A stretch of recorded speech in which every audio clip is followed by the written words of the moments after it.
Ku kyalo Tega Nabingo mu ggombolola y'ensangi poliisi gye kukunudde abaana basukka 30 nga bawangalira mu nnyumba ez'enjawulo kyokka ng'okubeerawo kwabwe mu kitundu kubadde kwekengerwa.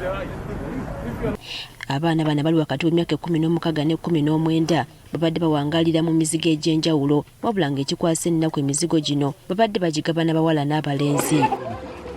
Embeera eno okutuuka okumanyikibwa kyavudde ku omu ku baana bano okunyumizaako omusajja gw'atategedde nti ali kakiiko ka kyalo ak'ebyokwerinda nga bwe waliwo omusajja yamujja ewaabwe ng'amusuubiza okumuwa omulimu kyokka olwatuuka kye yali asuubira si kye yasanga.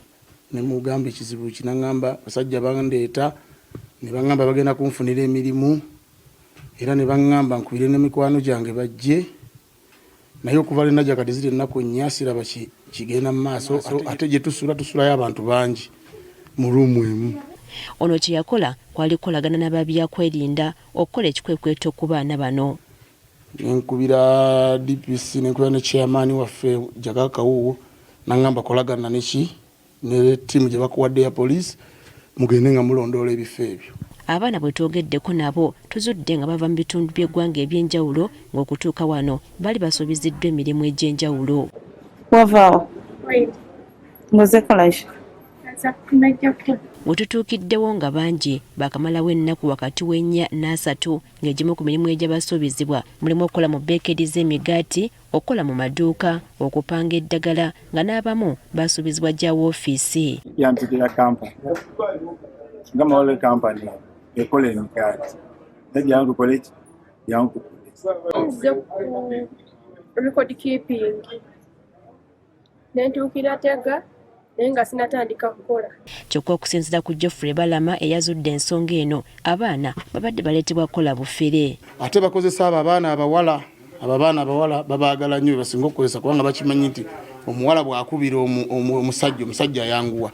Okusinziira ku bakulembeze embeera abaana bano bwe basangiddwa ebadde yennyamiza anti ng'oggyeko okulya obubi n'obulamu bwabwe bubadde mu matigga. N'obasanga bali mu kaluumu kamu baana 10 mulimu abalenzi mulimu abawala.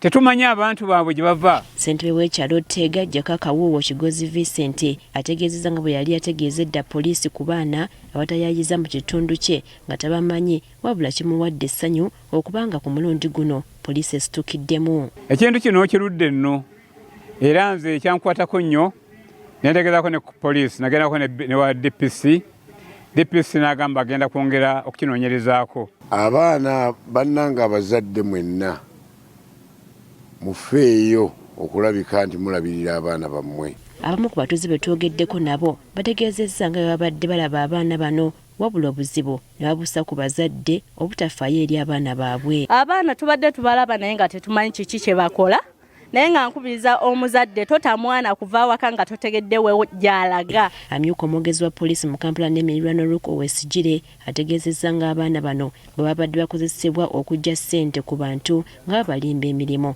wabula okunoonyereza kutandise. Kigambibwa bw'omala okutuuka mu nnyumba booti nga bakukaka oba nga bakudyekadyeka okukubira banna abalala abaliyo obabwe proposal y'emu ey'okujja okufuna emirimu naye bajja ne ssente era ssente zibadde zibaggyibwako. Agamba nti n'abamu ku baana bano babbibwa. Twatandise okwogerezeganya nabo tetukizuula ate ku bano 18 bagambibwa okuba nti nno tetwandiise ba victims batuusibwako obubbi.